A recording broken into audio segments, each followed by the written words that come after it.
শুভ দুপুর বন্ধুরা, কেমন আছো? আজকে একটা লতি রান্নার রেসিপি দেখাবো তোমাদের সাথে। তো রান্না করব আজকে লতি আর পাবদা মাছ।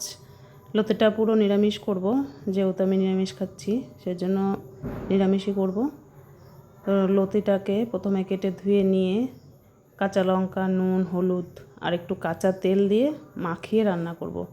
তারপর কড়াইতে একটু তেল দেব, তেলের মধ্যে একটু কালো জিরে আর একটু রাঁধুনি ফোড়ন দেবো, রাঁধুনি একদম কম দেব, দিয়ে ওই মাখানো লতিটা দিয়ে দেব তেলের মধ্যে। তারপর ঢেকে ঢেকে পুরো রান্না করব। জল যদি লাগে একটু সামান্য জল দিতে হবে।